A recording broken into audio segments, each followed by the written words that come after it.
Luc était l'évangéliste qui a écrit le 3e évangile et le livre des Actes des Apôtres. Bien que la Bible ne dise pas grand-chose sur qui était Luc, il est connu qu'il était un médecin et collaborateur professionnel de l'apôtre Paul, y compris à plusieurs reprises. Très probablement, Lucas était une sorte de discours grec d'Antioche de Syrie, qui a peut-être établi une résidence pendant un certain temps à Philippi. Dans l'épître des Colossiens, l'apôtre Paul le qualifie de médecin bien-aimé et le distingue des hommes de la circoncision, c'est-à-dire les Juifs. Cela semble renforcer la suggestion qu'il était gentil, peut-être grec, bien que certains érudits s'efforcent de supposer qu'il était un juif de dispersion, converti au christianisme. Certains interprètes suggèrent que Luc était peut-être le frère de Tito, sur la base de certains passages d'épîtres aux Corinthiens, mais il n'est pas possible de prouver cette position de manière convaincante.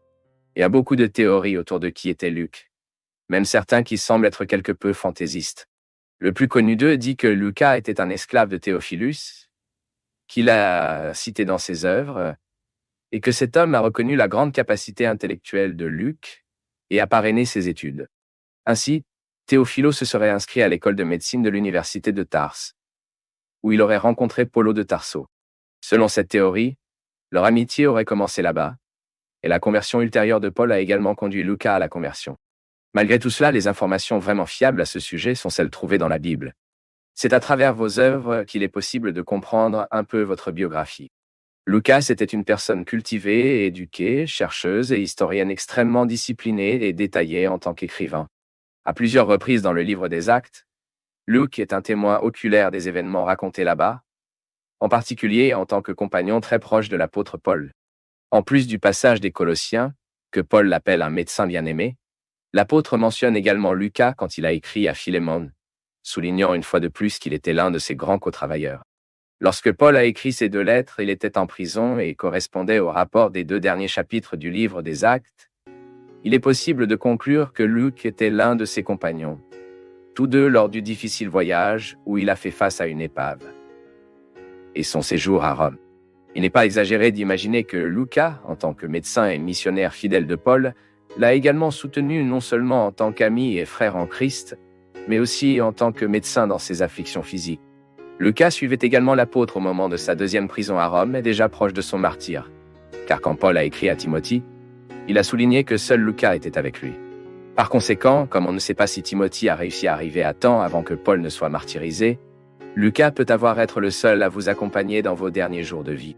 Après cette période, on ne sait rien de ce qui est arrivé à Lucas. Les traditions chrétiennes très anciennes affirment qu'il a continué à consacrer complètement sa vie dans l'œuvre du Seigneur, engagé dans la proclamation de l'Évangile, jusqu'à sa mort à un âge avancé en Grèce. De telles traditions suggèrent également qu'il a vécu jusqu'à 84 ans, sans femme, ni enfant. Dès le plus jeune âge, toujours dans la première Église, la tradition chrétienne lui a attribué la paternité de 2 des livres du Nouveau Testament.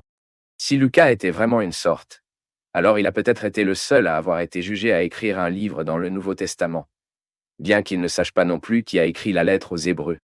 Dans ses écrits, il est possible de percevoir les traces de sa formation et de sa profession, en appliquant un culte grec en tant que langue et surtout, lorsqu'il est très spécifique lors de la description des cas de maladie. Pour la qualité et l'organisation de son travail, Lucas est considéré comme un historien primordial du 1er siècle, dont le travail est impeccable et digne de confiance. En plus de Paul, Lucas a eu un contact très étroit avec les dirigeants chrétiens les plus remarquables de l'Église primitive, comme Philippe, Silas, Barnabas, Timothée, Tito, Marc, James et Judas, frères de Jésus, ainsi que des apôtres comme Peter et Jean. Des premières années de l'Église chrétienne. Les 2 livres écrits par Luc avaient non seulement le but de servir le Théophile, son destinataire immédiat, mais d'atteindre toutes les nations avec la prédication de l'Évangile, instruire et renforcer la foi de tous ceux qui ont été conduits au Christ. Malgré les nombreuses théories qui se sont propagées dans les vieilles traditions chrétiennes sur qui était Luc, il n'est pas nécessaire de conclure que Luc était une personne sage et qualifiée, et très qualifiée qui avait son cœur dévoué avec ferveur au Christ et à la cause de l'Évangile. Le texte de cette étude, que vous trouverez sur notre site web. Le lien est dans la description de la vidéo. Sur notre site web, vous pourrez accéder aux biographies de nombreux personnages bibliques, ainsi que des centaines d'autres études de divers sujets. Profitez également de l'occasion pour télécharger notre application officielle gratuitement et recevoir toutes nos études sur votre téléphone mobile.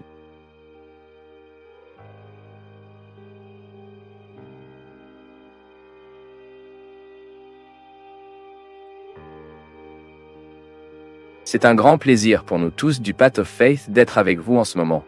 Veuillez partager vos impressions sur le sujet d'aujourd'hui dans les commentaires, soutenez-nous en aimant la vidéo et aidez à la diffuser en l'envoyant à vos amis. Abonnez-vous à la chaîne pour rester toujours connecté et recevoir nos nouvelles vidéos.